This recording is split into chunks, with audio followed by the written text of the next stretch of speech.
My stepdaughter told 200 wedding guests, "You're not my real dad." I said nothing. I just left. She found out why when her mom's phone call came. She smiled at me from across the room, touched the lapel of my jacket, and said, "Doesn't he clean up nice?" 200 people laughed. I laughed too. 4 minutes later, she grabbed the microphone off the DJ stand, looked directly at me in front of every single person we had ever loved, and said 7 words that I will never forget for the rest of my life. "He's not actually my real dad. Everyone—" The room went silent. Nah, quiet. Silent.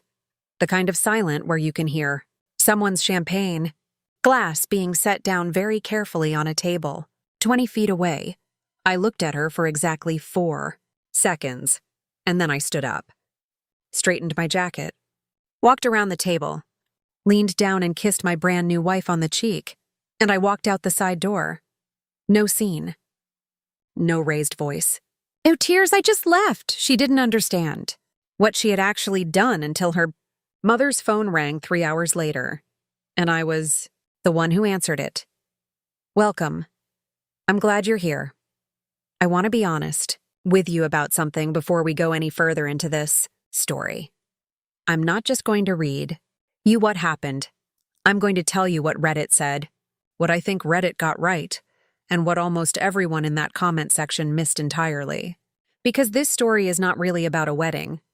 It's not really about a microphone moment or a stepdaughter or even a second chance at love. It's about what happens when a child who has been loved completely and unconditionally decides to test that love in the most public way she can. Imagine. And what happens when the man she's testing passes. Let's go back to the beginning. Let's call him Daniel, 43 years old, quiet, the kind of man who fixes things around the house without being asked and remembers how everyone takes their coffee and shows up early to everything because he genuinely cannot stand the idea of making someone— Wait, Daniel had been a project manager for 16 years, which means if you know anything about project managers, that he was the kind of person who looked at a complicated, messy, unpredictable situation and thought, okay, what are the pieces? What's the timeline? What do I need to do first? He had never been married before.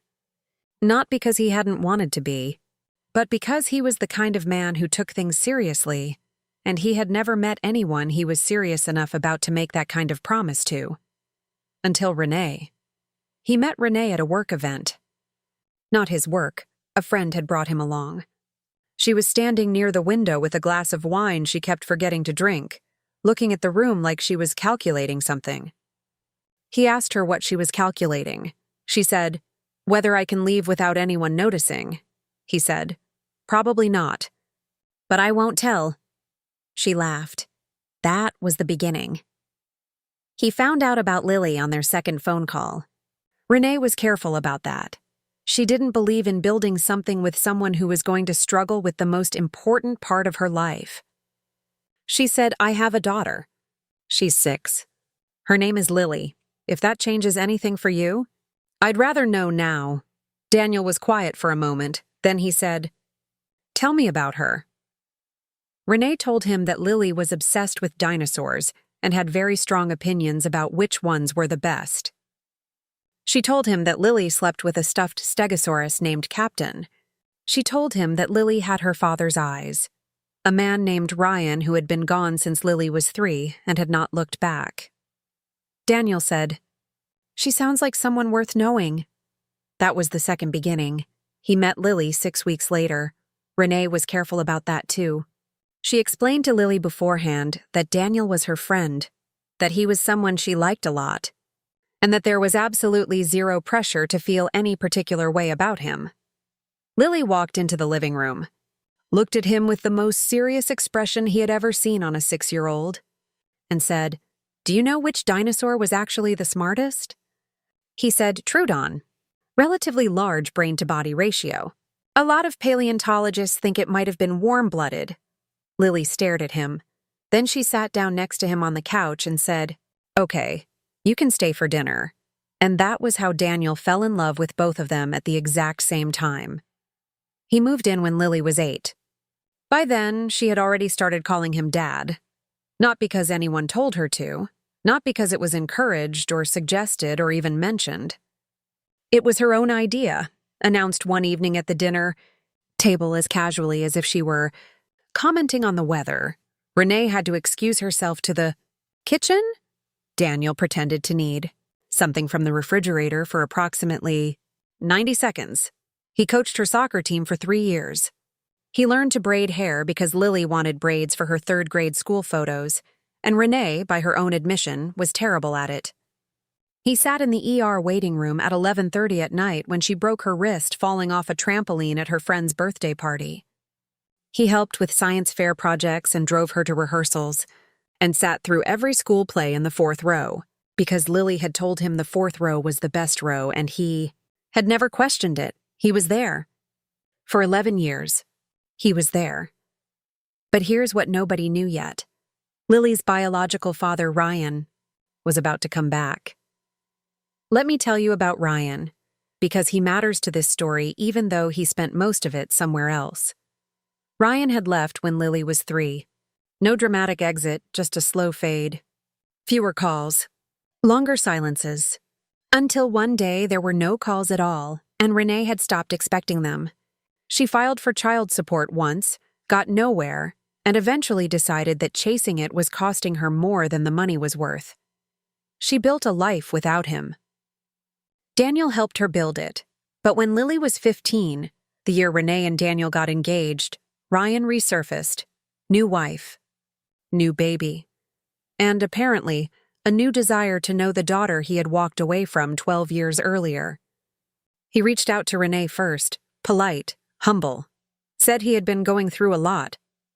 Said he wanted to make things right. Renee called Daniel that night and read him the message. Daniel said, "What do you want to do?" She said, "I think Lily should have the choice." He said, "Then let's give her the choice. And I want you to sit with that for a moment. Because it would have been very easy, very understandable, very human, for Daniel to feel threatened by this, to say no, to protect what he had built. He had 11 years of showing up. He had earned that instinct, but Lily deserved a father who put her first. Even when it cost him something, so they told her. Lily's reaction was complicated. She was 15. She cried. She was angry. She said some things about Ryan that were honest and raw and accurate. And then, a few days later, she said she wanted to meet him. Just once. Just to see. The first meeting was at a coffee shop. Renee was there. Lily came home quiet. The second meeting was a month later. By the time she was 16, she and Ryan were texting regularly, and something started to shift. Small things at first. She stopped coming to Daniel when she was upset and started calling Ryan instead. She stopped asking Daniel to come to her volleyball games and started asking if Ryan could come. She got quieter at dinner. A little more private. A little more distant, Daniel noticed. Renee noticed. They talked about it. They agreed that some distance from a stepparent during the teenage years was completely normal. That Lily was processing something enormous, and that the worst thing they could do was make her feel guilty for it, so they gave her space. And the space grew. But what Daniel didn't realize, what he couldn't have prepared himself for, was what Lily was building inside that space. The month before the wedding, Daniel was in the kitchen making coffee when Lily came downstairs. She poured herself a glass of juice and stood at the counter scrolling her phone. Normal morning. He asked if she was excited about the wedding. She put her phone down. She looked at him, and she said, "Ryan is coming." Daniel set his coffee mug down very carefully. He said, "What?" She said, "I invited him. He's my dad, too. And I think he should be there." Daniel stood in that kitchen for a long moment. Lily had invited her biological father to their wedding.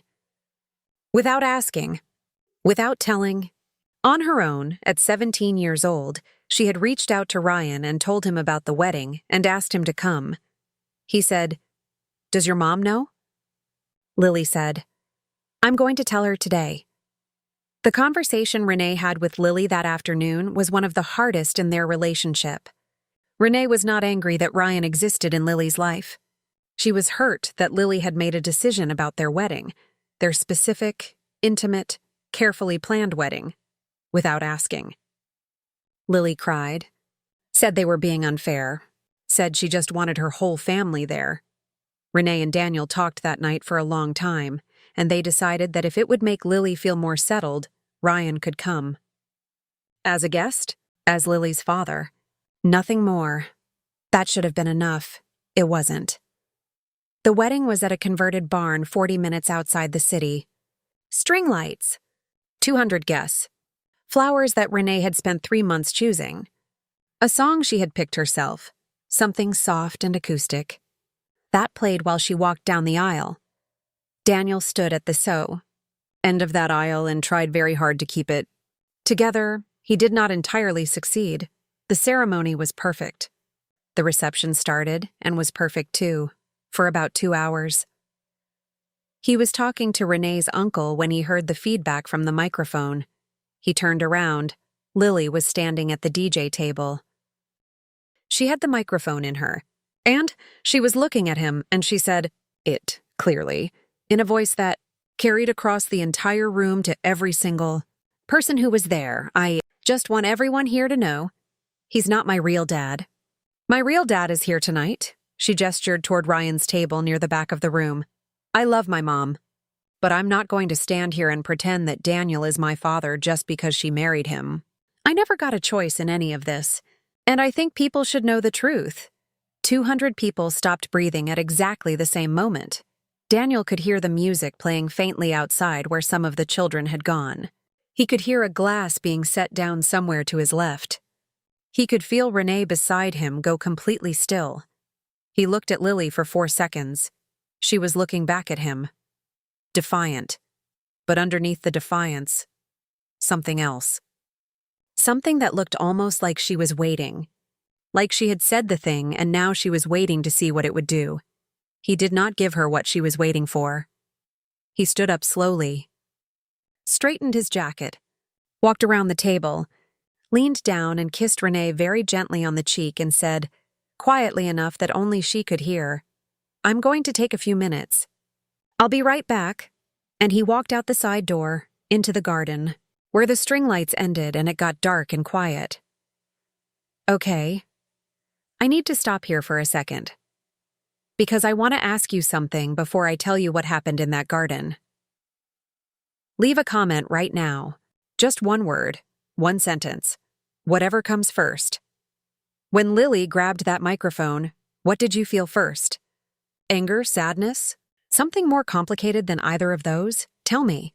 Because the answer to that question says something important about what this story is actually about. And I'll come back to that at the end. But first, the garden. And what happened in 19 minutes. He stood in that dark garden for 19 minutes. He counted, not because he was timing himself, but because he needed something to hold on to, and numbers were the thing his brain reached for when everything else was too loud. He was not crying. He was not angry in the way that makes you want to break something. He was somewhere else entirely, somewhere very quiet and very cold, experiencing a specific kind of grief that he had not known existed until that moment. The grief of someone who has loved completely and has just been told, in front of everyone, that the love did not count. He thought about the first time she called him Dad. He thought about Captain the Stegosaurus, retired to a box in her closet around age 11 but never thrown away. He thought about a Wednesday afternoon 4 years ago when Lily had come home from school crying because a girl had said something cruel to her, and she had walked straight past Renee, walked straight to him in the study and said, "Danny, can you just sit with me for a while?" He thought about what it cost to keep standing. He thought about what it would cost to walk back in, and then his phone buzzed. Renee. Her voice was very steady when she spoke, which meant she was working extremely hard to keep it that way. She said, "She's asking for you." He said, "I'll be right there." He went back in through the side door. The room had settled into a kind of forced normalcy. People talking a little too brightly, music playing a little too loud, the way rooms do when something uncomfortable has happened and everyone is trying to pretend it hasn't. Lily was sitting at a table near the window, arms crossed, Ryan beside her, very still, very uncomfortable. Daniel walked over. He sat down across from her. He said, "I'm not going to do this tonight. This is your mother's wedding. Whatever you need to say to me, we will say it. But not here and not tonight." Lily opened her mouth. He said quietly, "Not tonight, Lily." She went still, and the reception continued. Not the way they had planned. But it continued. And then, almost exactly 3 hours after the microphone, Renee's phone rang. She frowned at the screen. Handed it to Daniel. It was the property management company. The lease on the apartment where all 3 of them lived, was up for renewal in 30 days. And because of the financial restructuring around the wedding, the question about the new lease was straightforward. The lease was in Daniel's name. Only his name. Because he was the one with the established credit history, the long employment record, the rental history at that property. Without his signature, there was no apartment. Renee explained this quietly to Lily at the table. And I watched. Renee described this to me later. I watched something move across Lily's face that was not dramatic. Not a movie moment. Just a quiet shift. Like a piece clicking into place that she hadn't realized was missing. She looked at Daniel. And for the first time that entire evening, she looked her actual age, not a defiant 17-year-old performing something for a crowd, just a kid. A 17-year-old kid who had done something enormous and was only just beginning to understand what it might have cost her. She said, "Danny." He said, "Lily, it's okay. We will talk." The wedding night ended quietly. Daniel and Renee drove to their hotel, a cabin a few hours north, 4 days, just the 2 of them. Lily stayed with Renee's sister. They talked for most of the drive. Long, honest, sometimes painful. About Ryan, about the invitation Lily had sent without asking, about the microphone, about what it had cost both of them to sit through the rest of that reception and smile and thank people for coming. Renee cried. Daniel held her hand on the center console and drove. Through the dark and said very little. Because some things don't have words yet, and you have to let them be wordless for a while. When they came back from the honeymoon, Lily was home. She had cleaned the apartment. All of it. Not the surface clean of someone going through motions, but the deep kind, the baseboards and the windows and the refrigerator shelves. Renee's sister told them later that Lily had barely slept the whole 4 days. Good. Said a quiet part of Daniel that he was not proud of. He said nothing about that part to anyone. The real conversation happened on a Sunday morning. 10 days after the wedding. Kitchen table, the 3 of them, no phones, no distractions. Daniel let Lily go first. She talked for a long time. She talked about feeling like she never had a choice. That word again. The same word she had used at the microphone. The word Daniel had been turning over in his mind for 10 days. She talked about Ryan coming back and feeling like she had found something she didn't know was missing. She said that loving Ryan didn't mean she loved Daniel less. She said she knew what she had done was wrong. She said she hadn't known it would feel the way it felt once the words were out. She was crying by the time she finished. Daniel waited until she was done. Then he said, "My turn." He told her about the second phone call with her mother, about being in a parking lot when he found out there was a little girl named Lily who slept with a stuffed stegosaurus and had very strong opinions about dinosaurs. He told her about the first time she let him stay for dinner, about the braids for school photos and the ER at 11:30 at night, and the science fair projects and 4 years of soccer coaching in the rain. He told her that none of it required a DNA test. He told her that Ryan being her father did not make him not her father.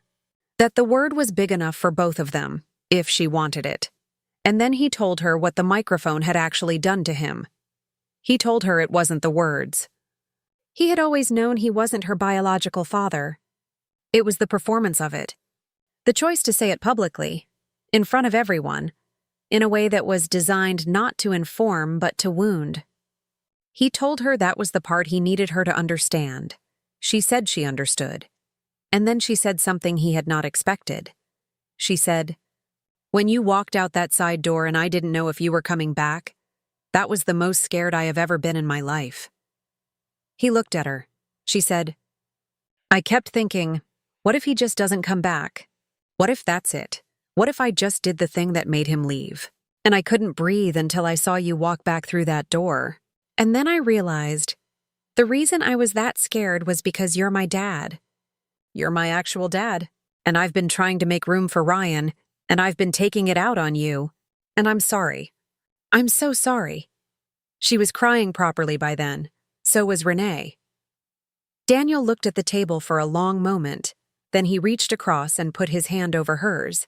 And he said, "I know. That was 8 months ago.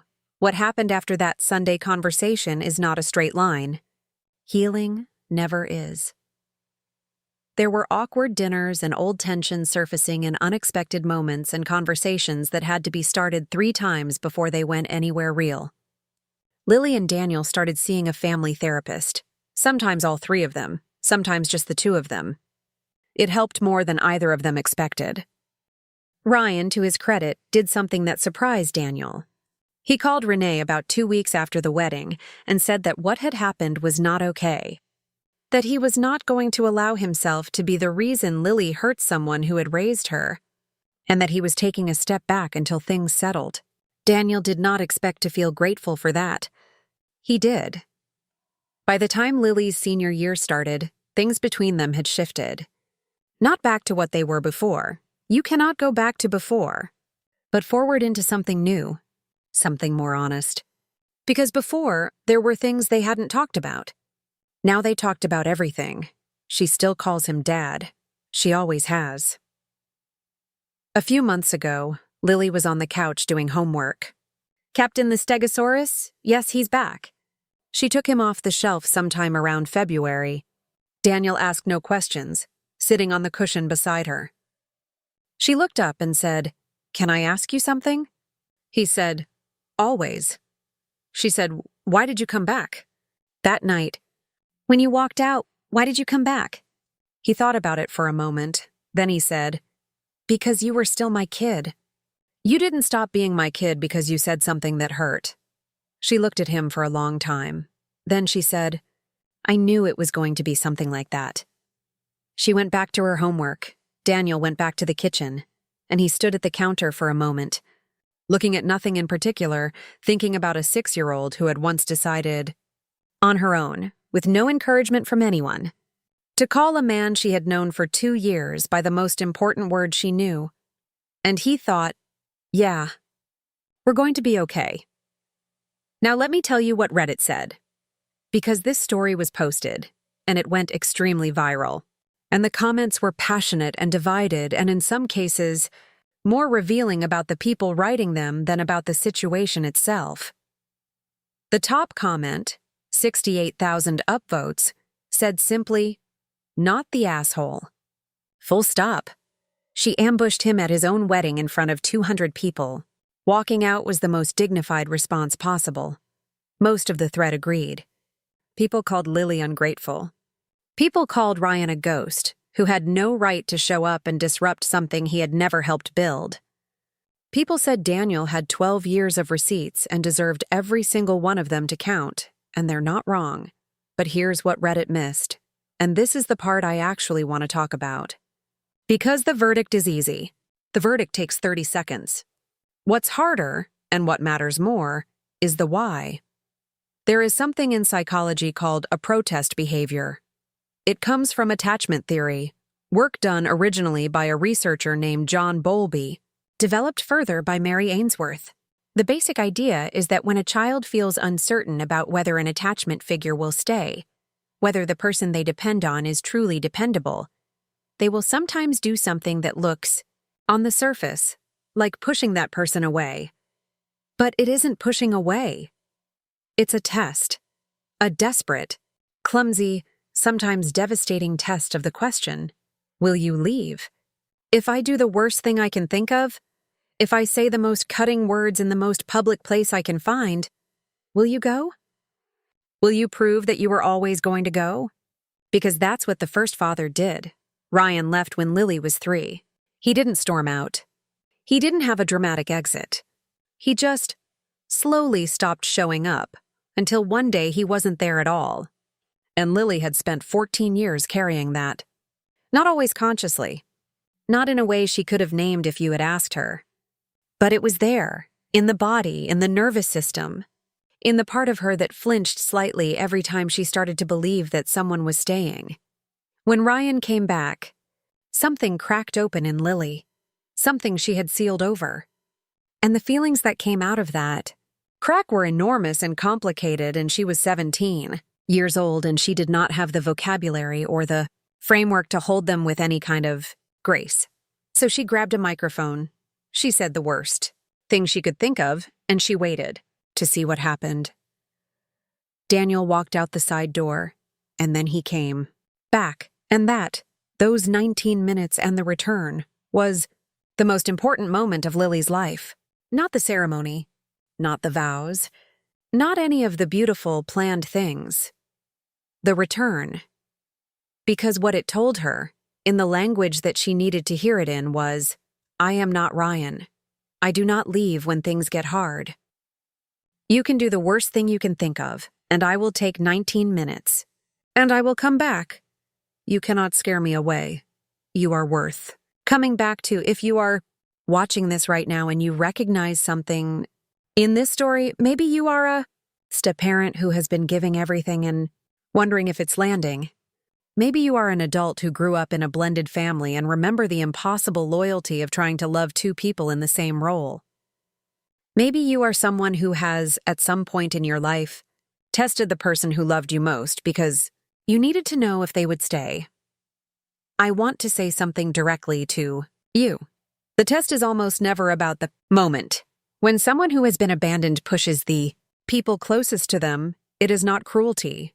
It is fear. It is the echo of an old wound playing out in a new situation. It does not excuse the behavior. The person on the receiving end of that test has every right to feel hurt, to set limits, to take their 19 minutes in a dark garden, but the response to the test is everything. Daniel could have walked out the front door. He had 12 years of reasons. Instead, he walked out the side door and he came back. The practical thing, if you want one, if you are living inside something that looks like this story, is this. You cannot compete with biology. You should not try. The question in a blended family is never whether you can be more than the biological parent or equal to them or better than them. The question is whether you can make room for complexity, whether you can hold. At the same time, I am your parent. I am not your only parent. Both of those things are true. And we will figure out the rest together. The families that survive this, and many do, are the ones who learn to expand rather than compete. The ones who make room instead of drawing lines, and the children who come through it, who work through the impossible loyalties and the teenage years and the moments of grabbing microphones they shouldn't have grabbed. Those children, when they grow up, they remember who came back. They always remember who came back. One last thing. The morning after that Sunday conversation, Daniel was making coffee when Lily came downstairs. She poured a glass of orange juice and stood at the counter. She said, "Hey, Dad?" He said, "Yeah." She said, "Captain wants to know if you want to watch a documentary about stegosaurids this weekend." He said, "Tell Captain I've been waiting 11 years for him to ask." She laughed. It was the first time he had heard that laugh since before the wedding, and it sounded exactly like her mother's laugh, which is how he knew before. "I let you go. Leave a comment. A real one. Not just a verdict. Tell me, when Lily grabbed that microphone, what did you feel first? Anger or sadness? Because I have been reading the comments on stories like this for a long time, and I have noticed that people who feel angry first tend to focus on what Lily did, and people who feel sad first tend to focus on why she did it. There is no right answer. I just want to know which one you were. And if this story gave you something, If it made you think about someone in your life, or something in your past, or a choice you made or didn't make, hit subscribe. It costs you nothing. This is what we do here. We don't just read Reddit stories. We stay with them long enough to understand what they are actually about. Next video. A woman discovers, on the day of her baby shower, surrounded by 60 people, that the man she has been married to for 9 years has been living an entirely separate life in another city. She doesn't scream. She doesn't cry. What she does instead is so quiet and so precise that even the people who were furious with her couldn't argue with it. That one is coming Thursday. You do not want to miss it. See you in the next one.